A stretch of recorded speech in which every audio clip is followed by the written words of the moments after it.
Greetings and salutations. I thought I'd add another word. Sorry, this microphone's getting in the way a bit. Well, like I said in the last podcast, the lady from the Countess Mountbatten came yesterday and we covered some very personal issues. I explained to her that my husband and I had been to the funeral directors about a week or so ago. I'm a bit thrown out with time. We had gone to the funeral directors and sat there, and the lady asked, "And whose funeral is it that you want to organise?" Her face was a picture when I turned to her and said, "Mine."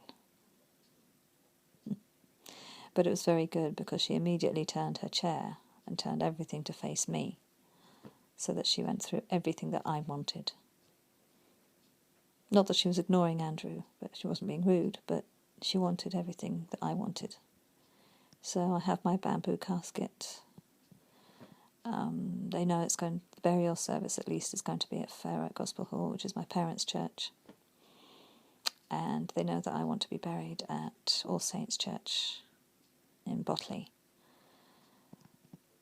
Every Sunday after church, myself and my sons and husband and various other friends sometimes go to my parents, sometimes for lunch, sometimes just for the afternoon. But whatever it is, every Sunday we're round at my parents'. So my parents live about 3 houses down from the church that I want to be buried at.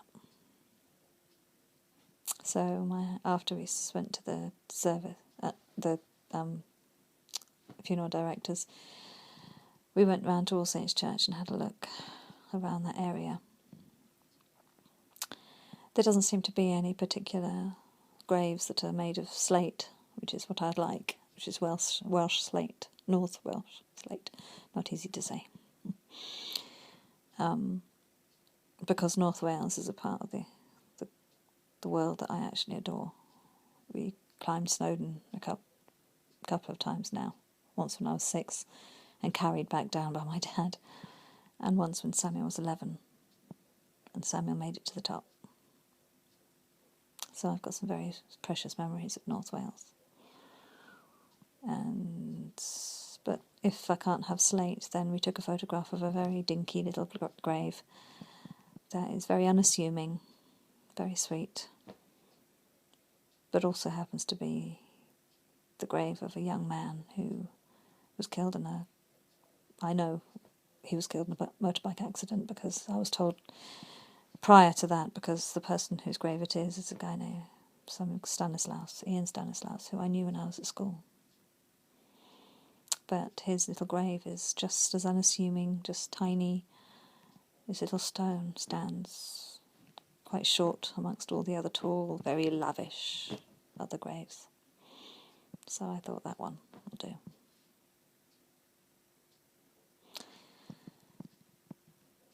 It's strange talking about such a thing as my funeral. I feel quite unattached from it. Hence the reason why there's no tears at the moment while I'm talking about it. It's very unattached, and because I still don't feel as if I'm dying. I have my pains and I have my periods when I feel a bit queasy, but I'm the liveliest looking dying person you'll ever meet. Which is tough on friends and family, because they know what's to come. But I'm not sitting around in a bed or chair going, I'm dying, I'm dying, I'm dying. I'm talking to you guys. And I've actually got an appointment to see some students at Bournemouth University next week, and I'm seeing a couple of lecturers next week as well in Bournemouth. So life goes on. And like I've said before, such things are my drug of choice. I'm a patient, but I'm also a woman. I'm a lady. And as I was saying to the lady from the Royal Countess Mountbatten yesterday, sometimes we like to feel. like ladies. Us ladies like to feel like ladies. Gentlemen like to feel masculine. It's very desensitizing, impersonal. Having tablets every day and going to the hospital once a week and blood tests and this test and that test and everything else, you kind of lose your identity and your femininity, in my case.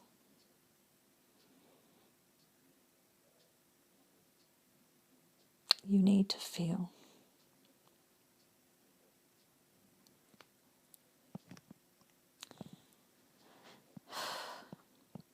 You need to feel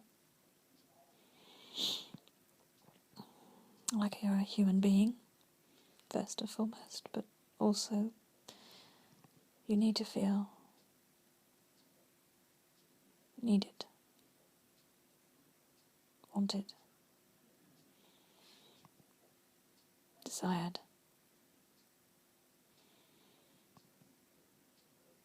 And that can be lost in the melee of cancer and treatment and everything else. But that's a whole different ballgame, isn't it?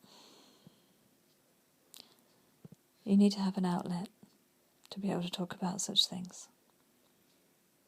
And that is this lady, Barbara from the CMH, who's been absolutely wonderful.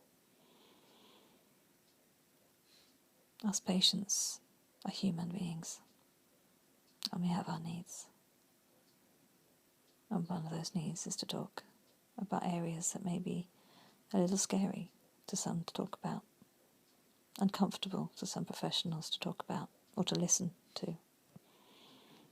But I'm afraid if you're going into the caring profession, there may be some conversations or some things you need to hear that may be uncomfortable, uneasy to listen to. But like I said, welcome to the caring profession.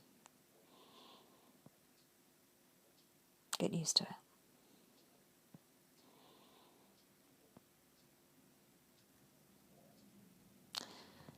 I'm probably overgoing my time on this one.